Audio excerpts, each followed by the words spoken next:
नमस्कार साथियों, स्वागत है आपका हमारे चैनल ज्ञानवाणी में। और जैसा कि हम लोगों ने लास्ट वीडियो में देखा था कि सीटेट दिसंबर 2024 का जो एसएसटी का पेपर था, पेपर सेकंड के अंतर्गत, उसमें हम लोग 30 प्रश्न देखे थे। और हमने बताया था कि कुल कितने प्रश्न आते हैं, 60 प्रश्न पूछे जाते हैं।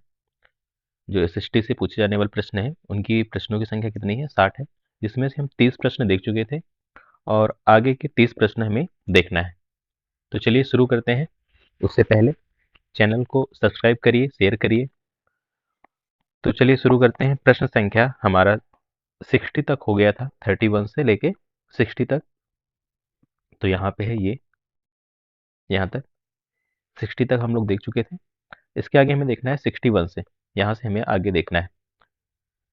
अगर आपने पहला पार्ट नहीं देखा हुआ है तो डिस्क्रिप्शन में लिंक दिया हुआ है, आप वहाँ से देख सकते हैं। चलिए शुरू करते हैं। तो 61 प्रश्न कह रहा है कि यहाँ पे भी ये कथन वाले प्रश्न है। दिया गया है कथन ए और बी पर विचार कीजिए, निम्नलिखित में से सही विकल्प का चयन कीजिए। निम्नलिखित में से सही विकल्प का चयन कीजिए। कथन ए कहता है कि योगात्मक आकलन शिक्षण अधिगम प्रक्रिया के शुरू से अंत तक विद्यार्थी की प्रगति का निरीक्षण करता है। तो हमें बताना है कि योगात्मक आकलन जो है, यहाँ पे दो प्रकार के आकलन है। कथन बी में है रचनात्मक आकलन पाठ्यक्रम के अंत में होता है। तो दो प्रकार के आकलन है, योगात्मक आकलन और रचनात्मक आकलन। कह रहा है कि योगात्मक आकलन जो है वो शिक्षण अधिगम प्रक्रिया के शुरू से अंत तक विद्यार्थी की प्रगति का निरीक्षण करता है। तो पहला उत्तर अगर देखें तो ये कथन गलत है। योगात्मक आकलन जो होता है ये सामान्यतः जो है किसी भी पाठ्यक्रम या इकाई के अंत में किया जाने वाला आकलन है। तो इसमें जो लिखा गया है शुरू से अंत तक आकलन करता है, ये गलत है। योगात्मक आकलन जो है ये क्या करता है, किसी भी पाठ्यक्रम के अंत में आकलन करता है। तो कथन ए हमारा क्या है, गलत है। कथन बी की देखें, रचनात्मक आकलन पाठ्यक्रम के अंत में होता है। तो ये जो पाठ्यक्रम के अंत में होता है ये होता है हमारा योगात्मक आकलन। रचनात्मक आकलन जो होता है ये शिक्षण अधिगम प्रक्रिया के दौरान निरंतर किया जाता है, अर्थात ये शुरू से लेकर अंत तक निरीक्षण ये आकलन चलता है। तो रचनात्मक आकलन ये हमारा भी क्या हो जाएगा, कथन गलत हो जाएगा। इसका मतलब योगात्मक आकलन जो है वो क्या होता है, पाठ्यक्रम के अंत में होता है, जबकि रचनात्मक आकलन जो है वो हमारा शुरू से अंत तक प्रगति का निरीक्षण करता है। तो दोनों कथन एक दूसरे के अपोजिट लिखे हुए हैं, तो हमारा कथन ए कथन बी दोनों गलत है। तो अगर यहाँ पे देखें तो हमारा हो जाएगा तीसरा ऑप्शन, ए और बी दोनों गलत है। तो तीसरा उत्तर हमारा क्या हो जाएगा, सही हो जाएगा। इसके बाद प्रश्न संख्या हम 62 देखें। निम्नलिखित में से कौन से प्रश्न आलोचनात्मक चिंतन को बढ़ावा देते हैं। यहाँ पे 4 प्रकार के प्रश्न दिए गए हैं, A B C D E, sorry 5 प्रश्न हैं। हमें बताना है कि निम्न प्रश्नों में से कौन से प्रश्न जो है वो आलोचनात्मक चिंतन को बढ़ावा देते हैं। आलोचनात्मक चिंतन से जुड़े प्रश्न वे होते हैं जिनमें विद्यार्थी जो है वो कारण परिणाम का विश्लेषण करता है, कारण और परिणाम का विश्लेषण करता है, साथ ही तुलना करके निष्कर्ष निकालता है, तुलना करना, तर्क द्वारा हल देना और वैकल्पिक समाधान सुझाना। साथ ही साथ क्या करता है वह, वैकल्पिक एक समाधान भी, वैकल्पिक समाधान भी जो सुझा देता है।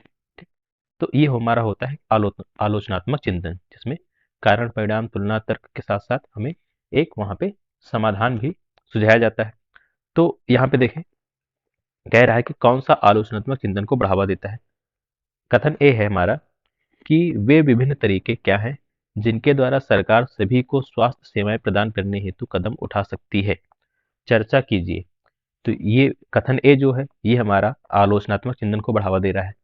कथन बी देखें तो अमेजन की तुलना में गंगा नदी में प्रदूषण मानव जीवन को व्यापक रूप से प्रभावित करेगा, कथन की जांच कीजिए। तो ये भी हमारा जो है आलोचनात्मक चिंतन को बढ़ावा दे रहा है।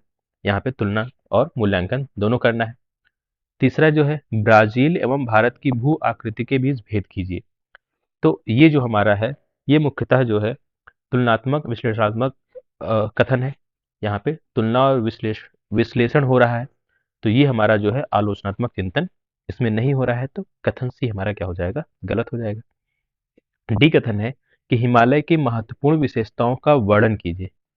तो ये भी हमारा जो है वर्णनात्मक प्रश्न है, वर्णनात्मक कथन है। तो डी भी हमारा क्या हो जाएगा, गलत हो जाएगा। और ई है हमारा मुगल प्रशासन में जमींदार की क्या भूमिका थी? ये हमारा जो है ये तथ्यात्मक प्रश्न है, तो ई भी हमारा क्या हो जाएगा, गलत हो जाएगा। तो आलोचनात्मक चिंतन के अंतर्गत ए और बी ये दोनों कथन जो हैं, ये दोनों प्रश्न जो हैं, ये हमारे कैसे प्रश्न हैं? ये हमारे दोनों आलोचनात्मक चिंतन को बढ़ावा देने वाले प्रश्न हैं। जबकि सी डी ई जो है ये हमारे आलोचनात्मक चिंतन से संबंधित नहीं है। तो अगर हम उत्तर में देखें तो उत्तर हमारा दूसरा जो हो जाएगा, केवल ए और बी हमारा सही है। इसके बाद प्रश्न संख्या हम देखते हैं 63। 63 कह रहा है कि खेतिहर मजदूरों को दी जाने वाली कम मजदूरी के कारण का चुनाव करें। जो हमारे खेतिहर मजदूरी होते हैं, जो मजदूर होते हैं, उनको जो मजदूरी दी जाती है वो बहुत ही कम दी जाती है। तो कह रहा है उस कम मजदूरी के कारण का चुनाव करना है। तो यहाँ पे देखें, चार उत्तर है हमारे, चार ऑप्शन। वे बाजार में मिल रही मजदूरी से संतुष्ट नहीं है, सॉरी संतुष्ट हैं। दूसरा है वे कुशल नहीं होते हैं। तीसरा, वे नियमित काम के लिए भूमि मालिकों पर निर्भर होते हैं। और चौथा है उनमें से अधिकांश लोगों के पास अपनी जमीन नहीं होती। तो कम मजदूरी मिलने का जो कारण है वो क्या है, हमें यहाँ पे उपयुक्त उत्तर को चुनना है। तो वे बाजार में मिल रही मजदूरी से संतुष्ट हैं। तो संतुष्ट तो नहीं है, कोई भी जो मजदूर है वो कम मजदूरी से संतुष्ट तो नहीं होगा। तो ऑप्शन पहला हमारा क्या हो जाएगा, गलत हो जाएगा। दूसरा, वे कुशल नहीं होते हैं, तो ये भी हमारा गलत है। ऐसा नहीं है कि मजदूर जो है कुशल नहीं है, जो अनेक कृषि कौशल भी होते हैं, कृषि में कौशल होते हैं, लेकिन उन्हें भी कम मजदूरी मिलती है। और तीसरा है वे एक नियमित काम के लिए भूमि मालिकों पर निर्भर होते हैं। यह स्थिति कुछ हद तक सही है, लेकिन इस निर्भरता का मूल कारण जो है वो भूमि का अभाव है। तो इसलिए जो तीसरा उत्तर है ये गलत होके क्या हो जाएगा, उनमें से अधिकांश लोगों के पास अपनी जमीन नहीं होती है। तो वास्तविक कारण जो है कम मजदूरी का वो ये होता है कि उन लोगों के पास अधिकांश भूमि का अभाव, उन लोगों के पास अपनी भूमि का क्या है, अभाव है, जिसके कारण उन्हें कम मजदूरी पर मजदूरी करनी पड़ती है। तो चौथा उत्तर जो हो जाएगा ये सही हो जाएगा। सीटेट के ऑफिशियल आंसर की में से तीसरा उत्तर माना गया है, तो सही उत्तर हमारा क्या है, चौथा हो जाएगा। ठीक, तो सही उत्तर क्या है, उनमें से अधिकांश लोगों के पास अपनी जमीन नहीं होती है। इसके बाद 64, इसमें कह रहा है कि छात्रों के लिए सामाजिक विज्ञान पाठ्यक्रम के गतिविधियों को और अधिक आकर्षक बनाया जा सकता है। छात्रों के लिए सामाजिक विज्ञान पाठ्यक्रम की गतिविधियों को और अधिक आकर्षक बनाया जा सकता है। कैसे बनाया जा सकता है? कथन एक है, व्याख्यान के पक्ष में आलोचनात्मक सोच और चर्चा को कम करने से। तो कम करने से जो है वो पाठ्यक्रम को और अधिक आकर्षक नहीं बनाया जा सकता। तो ये हमारा पहला उत्तर क्या हो जाएगा, ये हमारा गलत हो जाएगा। प्रौद्योगिकी और मल्टीमीडिया संसाधनों को शामिल करके, तो हमारा सही है। प्रौद्योगिकी का उपयोग करके मल्टीमीडिया, वीडियो, मानचित्र, एनिमेशन आदि की सहायता से हम सामाजिक विज्ञान के पाठ्यक्रम को अधिक आकर्षक बना सकते हैं। केवल सबसे महत्वपूर्ण ऐतिहासिक घटनाओं, आंकड़ों पर ध्यान केंद्रित करने से, तीसरा भी उत्तर हमारा क्या है, गलत है। तथ्यों और आंकड़ों को याद करने पर जोर देने से, ये भी गलत है। जो रटंत विद्या होती है इससे रुचि नहीं बढ़ती है। तो सही उत्तर हमारा क्या हो जाएगा, दूसरा, प्रौद्योगिकी और मल्टीमीडिया संसाधनों को शामिल करने से। इसके बाद प्रश्न संख्या 65 हमारा है कि हमें मिलान करना है, मिलान करके सही विकल्प का चुनाव करना है। तो यहाँ पे देखें, विवरण चार्ट, विवरण चार्ट जो है ये हमारा संबंधित होता है ऐतिहासिक विकास को दर्शाने के लिए। विवरण चार्ट का प्रयोग कहाँ करते हैं, किसी भी ऐतिहासिक पृष्ठभूमि को दर्शाने के लिए। तो ए को मिला देते हैं 3 से। संबंध चार्ट जो है ये क्या है, संबंध चार्ट जो है वो तथ्यों और घटनाओं के बीच जो कार्य कारण होता है उसके संबंध को दर्शाने के लिए होता है। तो संबंध चार्ट हमारा हो गया कार्य कारण संबंधों को दर्शाने के लिए। फ्लो चार्ट क्या है, फ्लो चार्ट जो है किसी कार्य या प्रक्रिया के चरणों को क्रमबद्ध तरीके से दर्शाने के लिए उपयोग में लाया जाता है। तो सी हो जाएगा हमारा, सी को मिला देंगे किसी भी प्रक्रिया के चरण को क्रमबद्ध तरीके से दर्शाने के लिए। और सारणीकरण चार्ट क्या है, ये तालिका के रूप में डेटा को प्रस्तुत करने के लिए इसका उपयोग किया जाता है। तो हमारा हो गया ए का 3, बी का 2, सॉरी बी का 4, सी का 1 और डी का 2। तो सही उत्तर हो गया दूसरा उत्तर। ठीक, तो 65 इसका सही उत्तर क्या हो गया, दूसरा ऑप्शन हमारा सही है। इसके बाद अगर हम देखें तो प्रश्न संख्या हमारा 66 कह रहा है कि नगर पालिका की स्वतंत्रता दर्शाती है। भारतीय संविधान के अनुच्छेद 50 में न्यायपालिका की स्वतंत्रता के संबंध में लिखा गया है कि जो विधायिका और कार्यपालिका जो है वो न्यायपालिका के काम में हस्तक्षेप नहीं करेगी, अर्थात विधायिका कार्यपालिका के कामों को अलग अलग रखा गया है, न्यायपालिका के कार्यों को अलग रखा गया है। तो यहाँ पे देखें, न्यायपालिका की स्वतंत्रता दर्शाती है अगर आवश्यकता हो तो न्यायपालिका विधायिका के दबाव में काम कर सकती है, ये गलत है। विधायिका कार्यपालिका और न्यायपालिका के काम में हस्तक्षेप नहीं कर सकता, विधायिका और कार्यपालिका जो है वो न्यायपालिका के काम में हस्तक्षेप नहीं कर सकता। तो दूसरा भी हमारा क्या है, सही है। दूसरा उत्तर हमारा क्या है, सही है। न्यायपालिका विधायकों को उपयुक्त कानून का ढांचा तैयार करने का निर्देश दे सकती है, तो ये भी स्वतंत्रता का हनन है न्यायपालिका की। न्यायपालिका कार्यपालिका को सही रूप से कानूनों को कार्यान्वित करने का निर्देश दे सकता है, तो चौथा भी हमारा उत्तर गलत है। तो न्यायपालिका जो है, न्यायपालिका की स्वतंत्रता है कि विधायिका और कार्यपालिका जो है वो न्यायपालिका के काम में हस्तक्षेप नहीं कर सकती। सही उत्तर हमारा क्या हो जाएगा, दूसरा हो जाएगा। ठीक, इसके बाद प्रश्न संख्या हमारा 67। 67 जो है ये कहता है, प्रश्न है कि सामाजिक विज्ञान विषय की प्रकृति के संबंध में, सामाजिक विज्ञान विषय की प्रकृति के संबंध में निम्न में से कौन सा कथन सही है। तो यहाँ पे देखें, चार कथन दिए गए हैं, कौन से कथन हमारे सही हैं। सामाजिक विज्ञान एक गत्यात्मक विषय है जो वाद विवाद और परिचर्चा को उत्पन्न करता है। तो पहला कथन हमारा सही है कि सामाजिक विज्ञान जो है वो समाज से जुड़ा हुआ विषय है और समाज निरंतर प्रगतिशील रहता है, अर्थात बदलता रहता है, इसलिए यह क्या है, एक गत्यात्मक विषय है। इसमें जो है विचार मत और जो दृष्टिकोण है, वाद विवाद है, परिचर्चा है, इनका विश्लेषण होता है। तो पहला ऑप्शन हमारा क्या है, सही। बी जो है ये कहता है कि सामाजिक विज्ञान में केवल व्यक्तिगत मानवीय संबंधों पर विचार किया जाता है, ना कि व्यक्तिगत कार्यों के लेखे जोखे पर विचार किया जाता है। जहां पे केवल शब्द आ जाए, इस प्रकार के वाक्य को ध्यान से पढ़ेंगे, ये सामान्यतः क्या होते हैं, गलत होते हैं। तो बी हमारा क्या है, गलत है कि केवल व्यक्तिगत मानवीय संबंधों पर विचार नहीं किया जाता बल्कि ना कि व्यक्तिगत कार्यों को। तो सामाजिक विज्ञान जो है ये व्यक्तिगत कार्यों के साथ साथ व्यक्तिगत मानवीय संबंधों पर भी विचार करता है।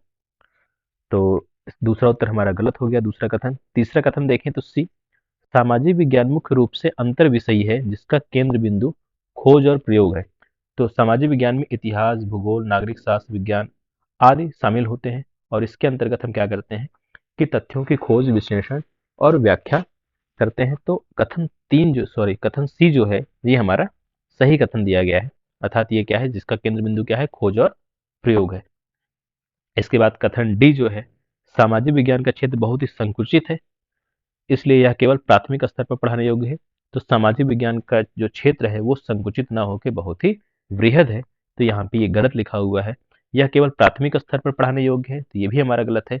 ये प्राथमिक से लेके उच्च शिक्षा तक भी पढ़ाया जा सकता है या पढ़ाया जाता है। तो कथन डी हमारा जो है ये गलत है।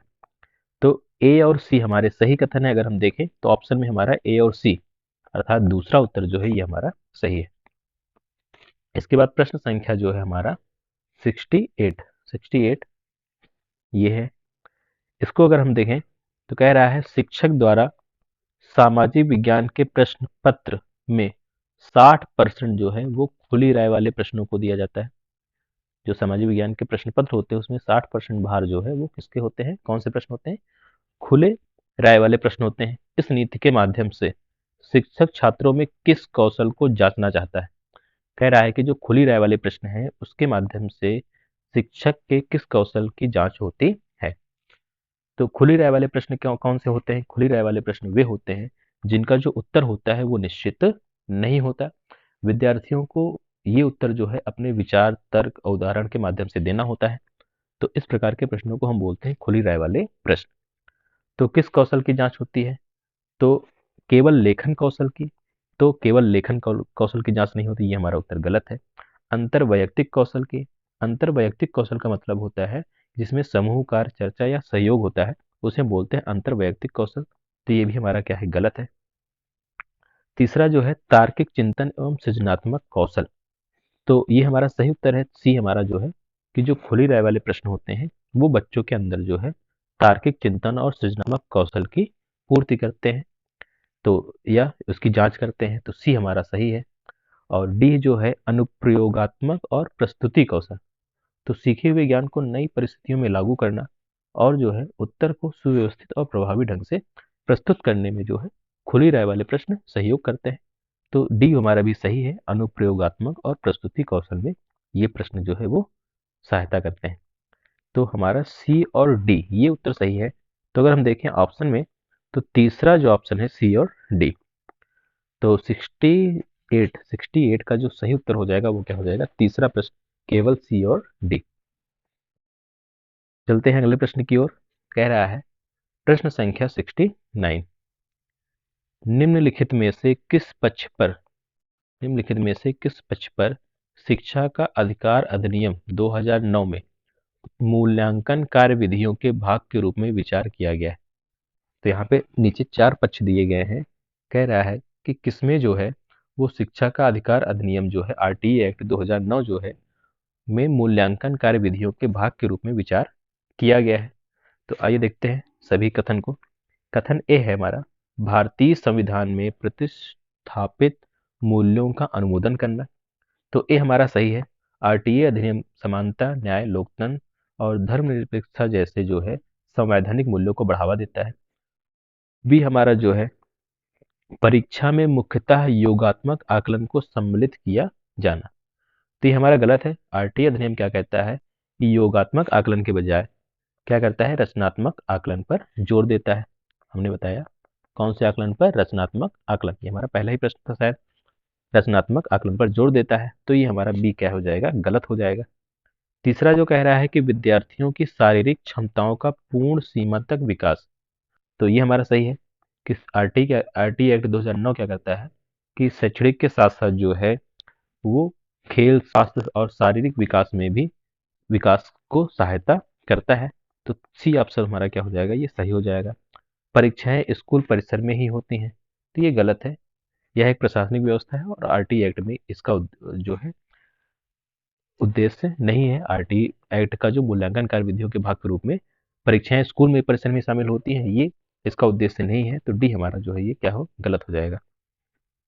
तो हमारा हो जाएगा ऑप्शन ए और ऑप्शन सी। अगर हम देखें तो पहला उत्तर हमारा क्या है, सही है, ऑप्शन ए और ऑप्शन सी। इसके बाद हम देखें प्रश्न संख्या 70। प्रश्न संख्या 70 फिर से हमारा कथन और कथन वाले जो है प्रश्न है। दो कथन दिए गए हैं, हमें उपयुक्त विकल्प का चयन करना है। कथन ए कहता है कि लोकतांत्रिक समाज के सिद्धांतों की समकालीन चुनौतियां हैं, जैसे कि व्यक्तिगत अधिकार और सामाजिक उत्तरदायित्वों के बीच विवाद। कह रहा है कि लोकतांत्रिक समाज के सिद्धांतों की जो समकालीन चुनौतियां हैं, व्यक्तिगत अधिकार और सामाजिक उत्तरदायित्व के बीच विवाद। तो ये कथन हमारा सही है कि लोकतांत्रिक समाज के सिद्धांतों की जो चुनौतियां हैं, जो हमारी समकालीन चुनौतियां हैं, उसमें व्यक्तिगत अधिकार और सामाजिक उत्तरदायित्वों के बीच विवाद जैसी चुनौतियां देखने को मिलती हैं। कथन बी है कि सामाजिक विज्ञान कक्षा के भीतर लोकतंत्र की समस्याओं के अध्ययन में विद्यार्थियों को संलग्न रखने के लिए विवाद समाधान उपागम का प्रयोग किया जा सकता है। तो ये सही है हमारा। विवाद समाधान उपागम का उपयोग करके जो है वो विद्यार्थियों के अंदर लोकतंत्र की समस्याओं के अध्ययन में और साथ ही साथ विद्यार्थियों को किसी भी विवाद समाधान के लिए हम उन्हें प्रशिक्षित कर सकते हैं। तो कथन बी भी हमारा जो है वो क्या है, सही है। तो हमें ढूंढना है कौन सा, कि उपयुक्त विकल्प का चयन करना है। तो कथन ए और कथन बी हमारे दोनों सही हैं। तो अगर हम देखें तो हमारा जो दूसरा ऑप्शन है, कथन ए और कथन बी दोनों सही हैं। तो 70 का हो जाएगा सही उत्तर हमारा दूसरा उत्तर। इसके बाद हम चलते हैं प्रश्न संख्या 71। 71 अगर देखें तो भारतीय संविधान निर्धारित करता है। कथन एक है हमारा कि सामाजिक आंदोलनों में उन लोगों को जो सरकार को चुनौती देना चाहते हैं की भागीदारी के लिए नियम बनाना। तो पहला ऑप्शन जो हमारा क्या है, गलत है। यह संविधान का प्रत्यक्ष कार्य नहीं है। तो हमारा पहला उत्तर क्या हो जाएगा, गलत हो जाएगा। दूसरा, राष्ट्रीय पाठ्यचर्या रूपरेखा, तो यह शिक्षा से संबंधित दस्तावेज है, संविधान द्वारा यह प्रत्यक्ष रूप से निर्धारित नहीं होता है। तो दूसरा भी हमारा क्या है, गलत है। तीसरा है, बुनियादी कानून या नियम जिनका पालन सभी को करना होता है। तो तीसरा उत्तर हमारा क्या है, सही है। भारतीय संविधान क्या निर्धारित करता है कि देश के लिए जो है वो एक बुनियादी कानून हो, नियम हो, जिसका पालन सभी करें। तो तीसरा हमारा सही हो जाएगा। धार्मिक संस्थानों की संरचना, तो संविधान जो है वो धर्म को स्वतंत्रता देता है, लेकिन धार्मिक संस्थाओं की संरचना तय नहीं करता। तो चौथा भी हमारा क्या हो जाएगा, गलत हो जाएगा। तो सही उत्तर हमारा क्या हो गया, तीसरा, बुनियादी कानून या नियम बनाना जिसका पालन सभी नागरिक जो है वो करें। तो भारतीय संविधान। तो 71 का सही उत्तर क्या हो गया, ऑप्शन 3। इसके बाद हम देखते हैं प्रश्न संख्या 72, 72। 72 में है कि भारत में पंचायती राज संस्थानों की स्थापना का उद्देश्य डॉट डॉट उपार्जित करना था। तो प्रश्न संख्या 72 कह रहा है कि पंचायती राज संस्थाओं की स्थापना का उद्देश्य क्या था। तो ऑप्शन ए हमारा है सहभागिता द्वारा शासन। तो ये हमारा सही है। पंचायती राज संस्थाओं की जो स्थापना का उद्देश्य था वह था कि ग्राम सभा और पंचायतों के माध्यम से लोग जो है वो निर्णय प्रक्रिया में भाग लें, अर्थात सहभागिता द्वारा शासन हो। बी जो है सांस्कृतिक एकरूपता। तो ये हमारा गलत उत्तर है। पंचायती राज का उद्देश्य जो है वो सांस्कृतिक समानता का स्थापित करना नहीं था, भारत की विविधता को बनाए रखना। जो भारत की विविधता है वो उसका भारत का मूल मूल आधार है। तो दूसरा हमारा क्या हो जाएगा, गलत हो जाएगा। सी अगर हम देखें, लोकतांत्रिक विकेंद्रीकरण। तो सी हमारा सही है। पंचायती राज को जो है स्थापित किया गया, मूलतः जो इसका उद्देश्य था वह था लोकतांत्रिक विकेंद्रीकरण, अर्थात सत्ता और निर्णय लेने की शक्ति जो है वो केंद्र और राज्य के साथ साथ जो है स्थानीय स्तर पर भी जो है स्थानांतरित किया जाए। तो सी हमारा क्या हो जाएगा, सही उत्तर हो जाएगा। डी धार्मिक विविधता। तो ये भी जो है हमारा पंचायती राज संस्थानों का उद्देश्य नहीं था। तो सही उत्तर हमारा हो गया ए और सी। अगर हम देखें तो सही उत्तर हमारा पहला हो गया, ए और सी। ठीक है। इसके बाद प्रश्न संख्या हमारा 73। 73 में है, निम्नलिखित में से कौन से विषय मिडिल स्कूल विद्यार्थियों के लिए अति उपयुक्त है। कह रहा है यहाँ पे कुछ विषय दिए गए हैं नीचे। कह रहा है कि जो मिडिल स्कूल के विद्यार्थी होते हैं उनके लिए कौन सा अति उपयुक्त है। तो पहला कथन है कि इतिहास में महात्मा गांधी का योगदान, इतिहास में महात्मा गांधी का योगदान। तो ये उपयुक्त है, ये मिडिल स्कूल के बच्चों के लिए जरूरी है। भारत का आर्थिक विकास, भारत का आर्थिक विकास। तो भारत के आर्थिक विकास में जो होते हैं जीडीपी, नीतियां, संरचनात्मक परिवर्तन जैसे जटिल अवधारणाएं होती हैं, ये उच्च कक्षा के लिए ज्यादा महत्वपूर्ण है। तो बी हमारा नहीं होगा, बी हमारा उत्तर नहीं होगा। वर्तमान परिदृश्य में महिलाओं की स्थिति। तो यह सामाजिक जागरूकता और समानता जैसे संवैधानिक मूल्यों को विकसित करता है। तो इसलिए यह मिडिल स्कूल के बच्चों के लिए जरूरी है। इसे उदाहरणों के माध्यम से बच्चों को आसानी से बताया जा सकता है। और डी हमारा है जनसंख्या वृद्धि के कारण। तो यह भी उपयुक्त है, यह भी कारण परिणाम आधारित विषय है। इसके माध्यम से जो है बच्चों में सामाजिक एवं पर्यावरणीय समझ का विकास होगा। तो डी भी हमारा जो है इसका सही उत्तर हो जाएगा। तो ए, सी और डी अगर हम देखें तो उत्तर हमारा जो है पहला है, जो ऑप्शन हमारा पहला है ए, सी और डी, इसका सही उत्तर हो जाएगा। तो ये हमारा था प्रश्न संख्या 73। इसके बाद बात करते हैं प्रश्न संख्या 74। कह रहा है कि एक सामाजिक विज्ञान शिक्षक विद्यार्थियों में किस प्रकार सामाजिक मूल्यों को विकसित कर सकता है। कह रहा है, प्रश्न का मतलब है कि एक जो सामाजिक विज्ञान का शिक्षक है वो विद्यार्थियों में किस प्रकार से जो है वो सामाजिक मूल्यों का विकास कर सकता है। तो कथन एक है हमारा, अनुशासन के भाव का विकास करके। तो सही है, अनुशासन के भाव का विकास करके बच्चों में सामाजिक मूल्यों का विकास किया जा सकता है। बी हमारा है, स्कूल कक्षा में उपयुक्त रूप से व्यवहार करके। ये भी हमारा कथन सही है कि जैसा हम व्यवहार करेंगे वैसे बच्चों में सामाजिक मूल्यों का विकास होगा। तीसरा है, विद्यार्थियों को व्यावसायिक फिल्म देखने के लिए कहना। तो तीसरा हमारा गलत उत्तर है, सामान्य सा ऑप्शन है।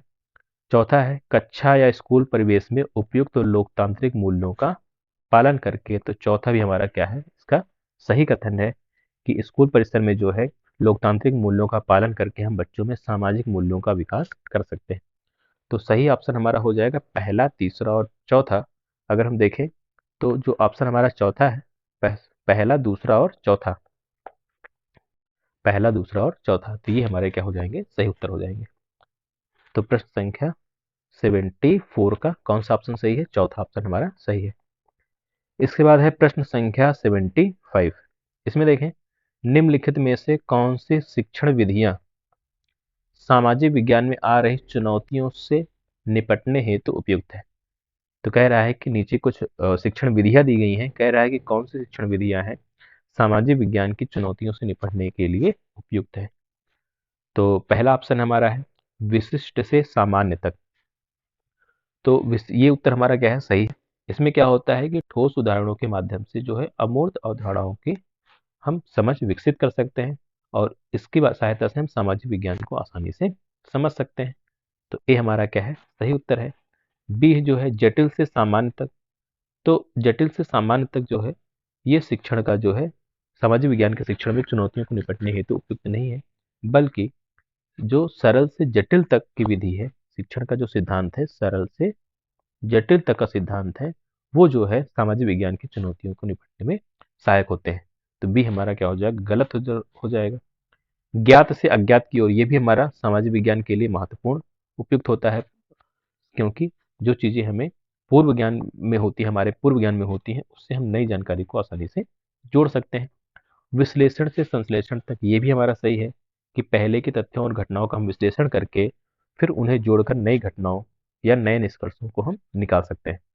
तो ए, सी और डी जो है ये सामाजिक विज्ञान में आ रही चुनौतियों से निपटने के लिए सहायक होते हैं।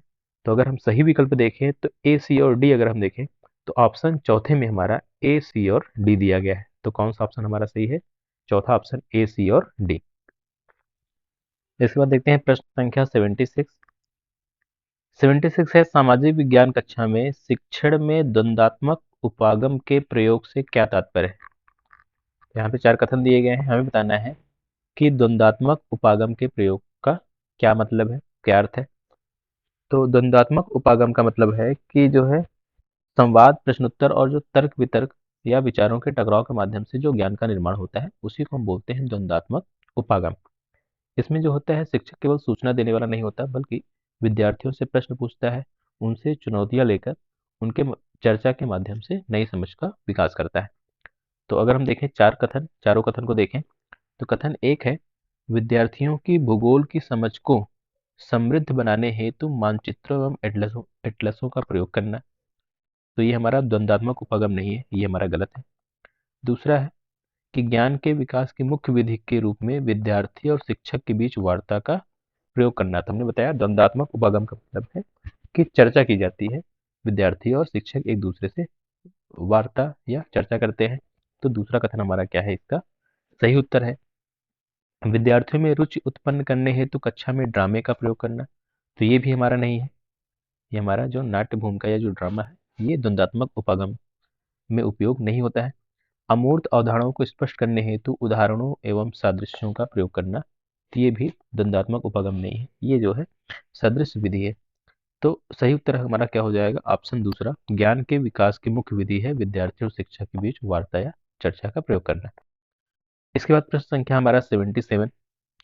कक्षा में शिक्षक द्वारा पूछे गए निम्न में से कौन से प्रश्न अन्वेषणात्मक और आलोचनात्मक प्रश्न की श्रेणी में आते हैं। हमें बताना है कि नीचे 4 प्रश्न दिए गए हैं, कौन से हमारे प्रश्न जो है वो अन्वेषणात्मक और आलोचनात्मक प्रश्न है। तो प्रश्न हमारा एक है हिमालय के सबसे दक्षिणी भाग को क्या कहा जाता है। तो यह जो है स्मृति आधारित प्रश्न है, तो ये हमारा उत्तर गलत हो जाएगा। दूसरा, क्या सूर्य एक तारा है, क्यों है, अर्थात सूर्य एक तारा है, क्यों तारा, सूर्य एक तारा है। तो प्रश्न 2 जो है ये हमारा क्या है, आलोचनात्मक प्रश्न है। तो बी हमारा क्या हो जाएगा, सही। तीसरा जो है हमारा उत्तरी मैदान में सब अधिक जनसंख्या निवास क्यों करती है। तो ये भी हमारा जो है अन्वेषणात्मक और आलोचनात्मक प्रश्न की श्रेणी में आता है। तो सी भी हमारा क्या है, सही उत्तर है। और डी हमारा है पाक जल संधि किन दो देशों के बीच स्थित है। तो यह भी हमारा जो है तथ्यात्मक प्रश्न है, स्मृति आधारित प्रश्न है। तो डी हमारा क्या हो जाएगा, गलत हो जाएगा। तो बी और सी जो प्रश्न है ये हमारा अन्वेषणात्मक और आलोचनात्मक प्रश्न की श्रेणी में आते हैं। तो सही उत्तर हमारा हो जाएगा बी और सी, अर्थात देखें तो दूसरा ऑप्शन जो हमारा है बी और सी ये हमारा सही उत्तर हो गया। इसके बाद प्रश्न संख्या 78। 78 कहता है कि छोटी कार्यशालाएं और कारखाने अनियमित श्रमिकों को रोजगार देने में तरजीह क्यों देते हैं, तरजीह देते हैं क्योंकि। कह रहा है कि जो छोटी कारखाने होते हैं, जो छोटी कार्यशालाएं होती हैं, वो जो अनियमित श्रमिक होते हैं उनको रोजगार देने के लिए प्राथमिकता या तरजीह क्यों देते हैं। तो यहाँ पे 4 कथन दिए गए हैं, देखना है कि राज्य ने पहले ही श्रमिकों के लाभ का ख्याल रखा हुआ है। तो ये हमारा गलत है। दूसरा क्या है, उन्हें बिना किसी पूर्व नोटिस नोटिस के नौकरी से निकाला जा सकता है। ये सही है कि जो छोटे कारखाने होते हैं वो अनियमित श्रमिकों को इसलिए रखते हैं ताकि उन्हें आसानी से जो है नौकरी से बिना पूर्व नोटिस के निकाला जा सकता है। इसमें लचीलापन क्या होता है, अधिक होता है। तीसरा क्या है, उनमें से अधिकांश शिक्षित नहीं होते, ये भी हमारा गलत ऑप्शन है। उन्हें न्यूनतम संभावित वेतन दिया जा सकता है, ये हमारा सही है कि अनियमित श्रमिकों को जो है वो बिना कानूनी मान्यता के जो है न्यूनतम मजदूरी के आधार का भुगतान किया जाता है। जो अ, अनियमित श्रमिक होते हैं उन्हें न्यूनतम संभावित वेतन जो है वो दिया जा सकता है। तो ये हमारा बी और डी जो है ये हमारे जो है सही उत्तर है। तो अगर हम देखें तो बी और डी जो है वो हमारा है ऑप्शन तीसरे में। तीसरा ऑप्शन हमारा क्या हो जाएगा, सही हो जाएगा। तो 78 का जो सही उत्तर है वो क्या हो गया, तीसरा। इसके बाद प्रश्न संख्या 79, नेल्सन मंडेला के बारे में प्रश्न पूछा गया है। नेल्सन मंडेला ने कैद के 28 वर्ष हजारों अश्वेत लोगों के साथ बिताए। तो यहाँ पे नीचे 4 कथन दिए गए हैं।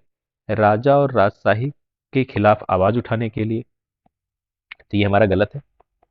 रंग भेद का विरोध करने और अलगाव की नीतियों के खिलाफ संघर्ष करने के लिए। तो हम जानते हैं कि नेल्सन मंडेला जो है वो दक्षिण अफ्रीका के एक प्रमुख नेता थे जिन्होंने जो आर्थोपैड नीति के खिलाफ संघर्ष किया। आर्थोपैड नीति का मतलब है कि जो श्वेत और अश्वेत लोगों के बीच जो भेदभाव होता है उसके खिलाफ उन्होंने रंग भेद नीति का विरोध करने के लिए एक आंदोलन किया था। तो दूसरा उत्तर हमारा क्या हो जाएगा, ये सही हो जाएगा। अपराध के लिए सजा पाने के लिए ये उत्तर गलत है और सरकारी सत्ताधारी पदों की प्राप्ति के लिए ये भी हमारा उत्तर गलत है। तो नेल्सन मंडेला किससे संबंधित थे, नेल्सन मंडेला रंग भेद का विरोध करने और अलगाव की नीतियों के खिलाफ संघर्ष करने के लिए जो है वो जेल में गए थे 28 वर्षों के लिए। ठीक। इसके बाद प्रश्न संख्या जो है हमारा 80 है। ग्राम सभा के बारे में निम्नलिखित में से कौन सा कथन गलत है। यहाँ पे ध्यान देंगे कि हमें गलत उत्तर ढूंढना है। ठीक। तो देख लेते हैं कौन कौन सा सही है। जो हमारा बच जाएगा वो क्या हो जाएगा, गलत हो जाएगा। ग्राम सभा के सचिव का कार्य ग्राम सभा की बैठक और उसमें चर्चा व निर्णयों का रिकॉर्ड रखना होता है। तो पहला सही है, सचिव का कार्य यही होता है।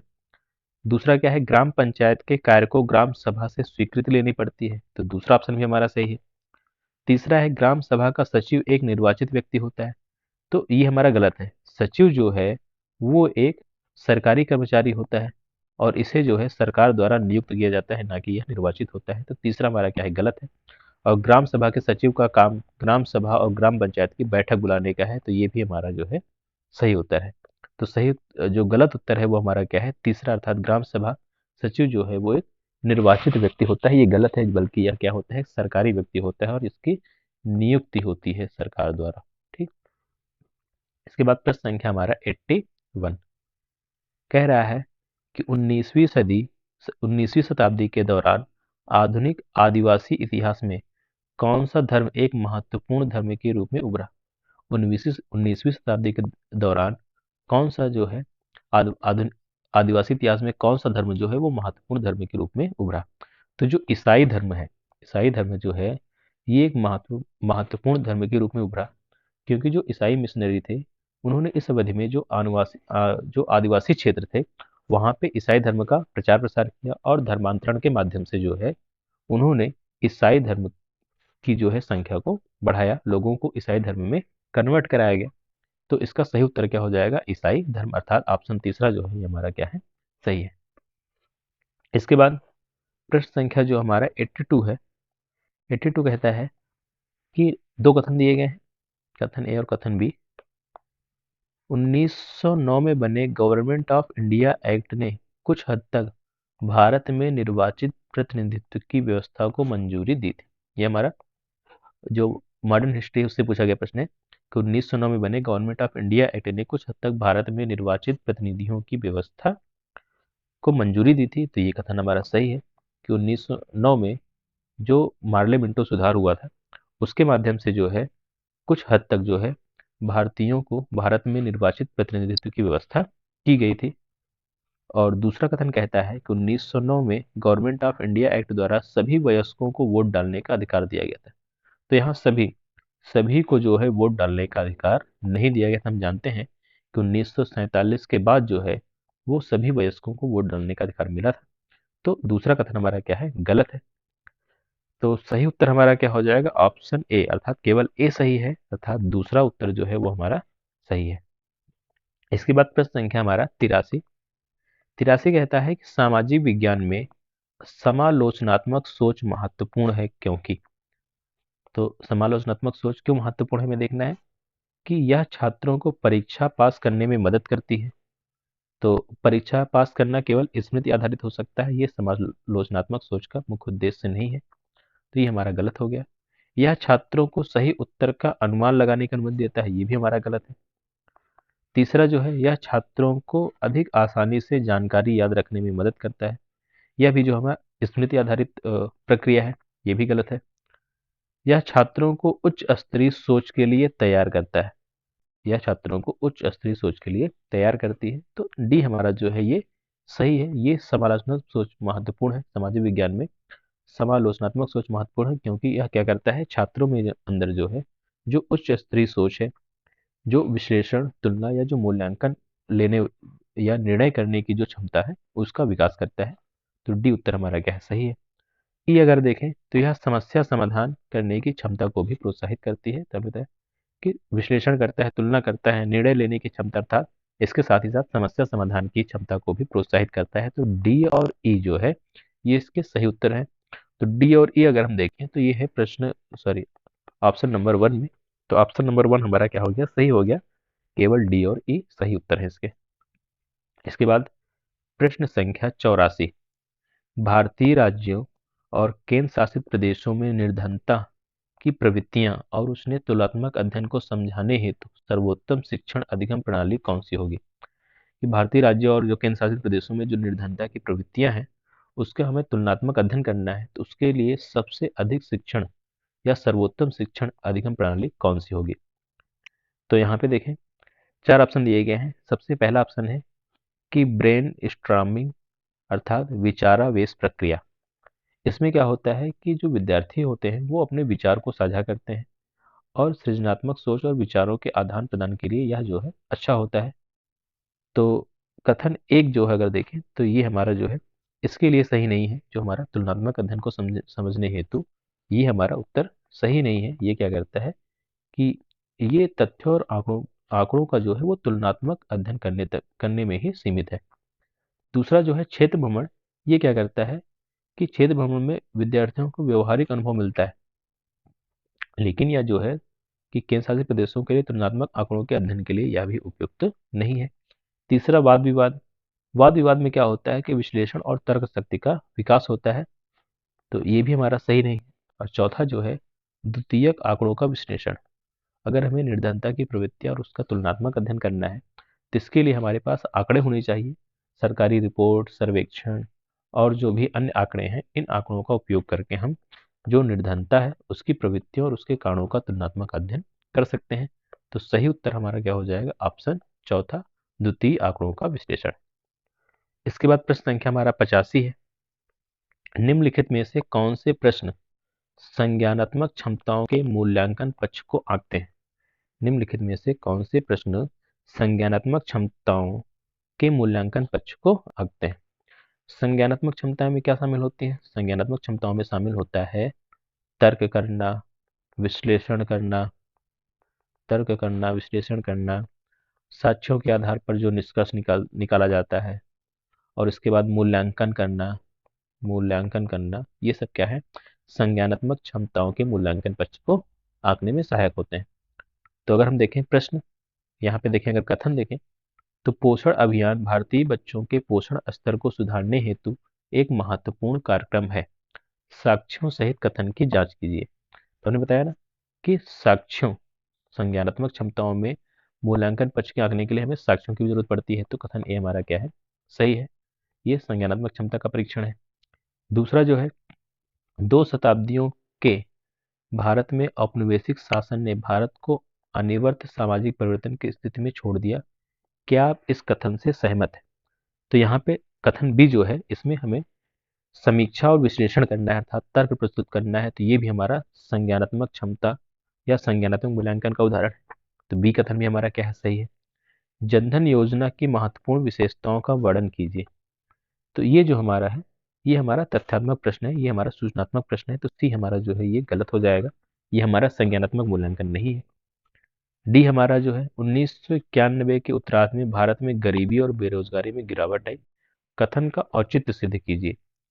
तो यह फिर से हमारा जो है क्या है, तथ्यों का प्रस्तुतिकरण है। इसमें फिर से हम यहाँ पे तथ्यों को ज्ञात करेंगे, तो डी भी हमारा क्या हो जाएगा, गलत हो जाएगा। तो संज्ञानात्मक क्षमताओं या संज्ञानात्मक मूल्यांकन के जो पक्ष हो गए वो कथन ए और कथन बी में दिखते हैं। तो कथन ए और कथन बी यहाँ देखें तो दूसरे ऑप्शन में हमारा सही उत्तर है। दो जो है केवल ए और केवल बी। इसके बाद प्रश्न संख्या 86। शिक्षिका अपने कक्षा के बच्चों को 4 समूह में विभाजित करके जल के स्रोतों के नाम लिखने को देती है और उसके बाद प्रत्येक समूह से जल के स्रोतों पर चर्चा कराती है। पाठ योजना के 5E उपागम के तहत वह निम्न में से कौन सा सबसे पहले प्रयास करेगी। तो 5E उपागम क्या होता है, जो हमारा पाठ योजना के जो 5E उपागम होते हैं अगर देखें तो 5E जो हमारे शिक्षण मॉडल है, 5E शिक्षण मॉडल, उसमें सबसे पहला होता है हमारा इंगेज, जिसका मतलब होता है संलग्न करना। दूसरा जो हमारा होता है इसे बोलते हैं एक्सप्लोर। एक्सप्लोर का मतलब होता है अन्वेषण करना या खोज करना। तीसरा जो उपागम है जिसे हम बोलते हैं एक्सप्लेन, अर्थात व्याख्या करना। चौथा हमारा जो ई है, जो चौथा ई है वो क्या होता है, इलेबोरेट, अर्थात विस्तार करना। और पांचवा जो हमारा है उसे बोलते हैं इवेल्युएट, अर्थात मूल्यांकन करना। तो पाठ योजना के जो 5E उपागम है उसका जो क्रम है वो ये है, इंगेज करना, संलग्न करना, उसके बाद एक्सप्लोर खोज करना अन्वेषण करना, फिर एक्सप्लेन फिर उसकी व्याख्या करना, और फिर उसका विस्तार करना इलेबोरेट करना, और फिर उसका मूल्यांकन करना। तो यहाँ पे क्या है, प्रश्न अगर देखें तो शिक्षिका ने कक्षा 4 के बच्चों को जो है वो चार समूहों में बांटा है और उन्हें जो है जल के स्रोतों के नाम लिखने के लिए देती है। अगर यह चरण बच्चों को पाठ से जोड़ने और उनकी पूर्व की जानकारी को सक्रिय करने में या उनकी रुचि जगाने के लिए किया गया है।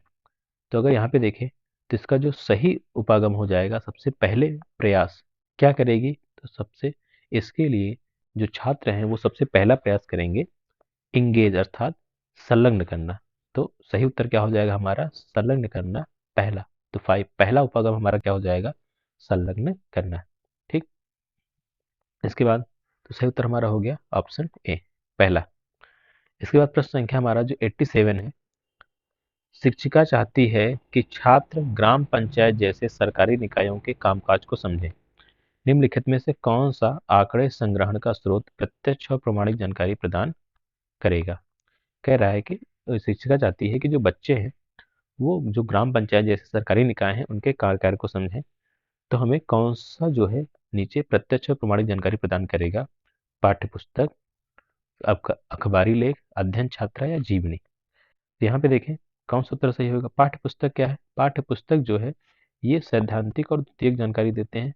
प्रत्यक्ष, यहाँ पे हमें प्रत्यक्ष जानकारी भी चाहिए, तो पाठ्य पुस्तक जो है ये प्रत्यक्ष जानकारी प्रदान नहीं करते। अखबारी लेख जो है, अखबारी लेख जो है ये पूर्ण रूप से प्रमाणिक और प्रत्यक्ष नहीं होते, क्योंकि अखबार जो है कभी कभी जो है इनमें जो है अप्रमाणिकता भी होती है। तो हमें प्रत्यक्ष के साथ साथ प्रमाणिक जानकारी भी चाहिए। तो दूसरा उत्तर हमारा क्या हो जाएगा, गलत हो जाएगा। अध्ययन यात्रा, अध्ययन यात्रा जो है ये हमारा जो है जो ग्राम पंचायत जैसे सरकारी निकाय है इनको समझने के लिए सबसे आवश्यक आंकड़े संग्रह का स्रोत है। तो अध्ययन छात्रा में क्या होता है कि अध्ययन यात्रा में क्या होता है कि छात्रों का ग्राम पंचायत का साक्षात्कार, कार्यप्रणाली और निरीक्षण करने का अवसर मिलता है। इससे उन्हें जो है इसके बारे में प्रत्यक्ष और प्रमाणिक जानकारी प्राप्त होती है। जीवनी जो है ये किसी व्यक्ति के दृष्टिकोण पर आधारित होती है। अगर हमें किसी व्यक्ति के बारे में जानना है तो वहां पे इसका उपयोग होता है। तो डी हमारा क्या हो जाएगा, गलत हो जाएगा।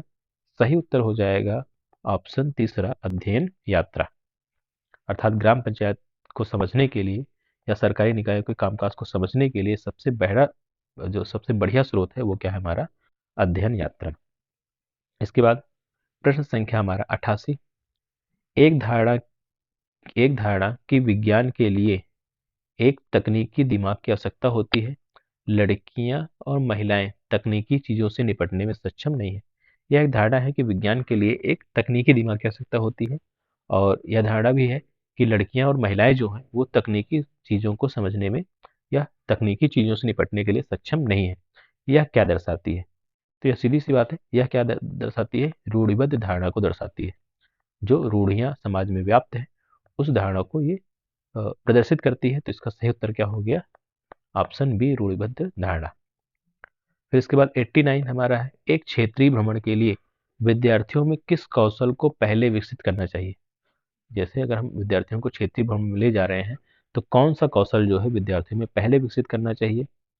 ऑप्शन ए है हमारा तर्क कौशल, विश्लेषण कौशल, अवलोकन कौशल और प्रयोग कौशल। तो इसका सही उत्तर हो जाएगा हमारा अवलोकन कौशल। अर्थात बच्चे जो है अगर क्षेत्र भ्रमण में जा रहे हैं तो उनके अंदर अवलोकन कौशल का जो है उपयोग होना चाहिए। इस कौशल का जो विकास सबसे पहले होना चाहिए। तो सही उत्तर हमारा क्या हो जाएगा? अवलोकन कौशल। इसके बाद इसका अंतिम प्रश्न है कि रोहित ने पाया कि उसकी कक्षा में कुछ बच्चे मानचित्र पर अक्षांश व देशांतर रेखाओं की स्थिति को स्पष्ट नहीं कर पाते। बच्चों को इसमें सक्षम बनाने में मदद करने के लिए रोहित को क्या करना चाहिए? तो यहाँ पे प्रश्न दिया गया है कि रोहित की क्लास में जो कुछ बच्चे हैं वो मानचित्र पर अक्षांश और देशांतर रेखाओं की स्थिति को स्पष्ट नहीं समझ पा रहे हैं। तो रोहित को उन्हें समझाने के लिए क्या करना चाहिए? ऑप्शन है हमारा प्रायोगिक अनुसंधान, बी है हमारा केस अध्ययन, सी आनुभाविक अनुसंधान और चौथा उत्तर है हमारा क्रियात्मक अनुसंधान। तो इसका सही उत्तर हो जाएगा क्रियात्मक अनुसंधान। क्रियात्मक अनुसंधान में क्या होता है कि शिक्षक द्वारा अपनी कक्षा में होने वाली समस्याओं का समाधान ढूंढने के लिए किया जाता है। इसमें क्या होता है कि विश्लेषण और सुधारात्मक उपाय लागू किए जाते हैं और परिणाम का मूल्यांकन किया जाता है। इससे विद्यार्थियों की जो सीखने की क्षमता होती है उसमें वृद्धि होती है। तो इसका सही उत्तर हमारा हो जाएगा ऑप्शन चौथा क्रियात्मक अनुसंधान, जिसकी सहायता से जो मानचित्र पर अक्षांश और देशांतर रेखाओं की स्थिति है वो बच्चे आसानी से समझ सकते हैं। तो ये थे हमारे एसएसटी के अंतर्गत कुल 60 प्रश्न। 30 प्रश्नों को हमने देखा था इसके पहले वाले पार्ट में, जिसका लिंक जो है आपको डिस्क्रिप्शन में मिल जाएगा, और 30 प्रश्न यहाँ पे हमने देखा हुआ है। तो ये थे हमारे दिसंबर 2024 में पेपर सेकेंड अर्थात जो 6 से 8 वाला पेपर होता है उसमें पूछे गए प्रश्नों का विश्लेषण। अगर आपको वीडियो पसंद आया हो तो लाइक करिए, अपने अन्य साथियों के साथ भी शेयर करिए और चैनल को जरूर सब्सक्राइब करिए। आज के लिए इतना ही, धन्यवाद।